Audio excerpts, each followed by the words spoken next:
বিপিএলের একাদশ আসরে তামিম ইকবালের আচরণে হতবাক ক্রিকেট ভক্তরা। কেনই বা বারবার মাঠে মেজাজ হারাচ্ছেন তামিম ইকবাল? এর আগে ইংলিশ তারকা ওপেনার অ্যালেক্স হেলসের বিপক্ষে বিতর্কে জড়িয়ে আলোচনায় আসেন তামিম। অবশ্য তাকে শাস্তিও পেতে হয়েছে।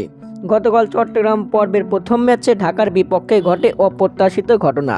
খেলার মাঝে ঢাকা ক্যাপিটালসের ক্রিকেটার সাব্বির রহমানকে উত্তপ্ত বাক্য বিনিময় করতে দেখা যায় তামিম ইকবালকে, যা মুহূর্তেই সামাজিক যোগাযোগ মাধ্যমে ভাইরাল হয়েছে। তামিমের মাঠে উত্তপ্ত আচরণে সাংবাদিকদের কাছে মুখ খুললেন সাব্বির রহমান। রাগ ক্ষোভ প্রকাশ না করে তামিমের প্রতি শ্রদ্ধার কথা বললেন সাব্বির। তিনি আরও বললেন, মাঠের মধ্যে যে ঘটনাই হোক, এটা মাঠের মধ্যেই শেষ হয়ে যায় আমাদের। তামিম ভাই আমার সিনিয়র বড় ভাই, তার সাথে আমার সম্পর্ক খুবই ভালো, খুবই ক্লোজ আমরা।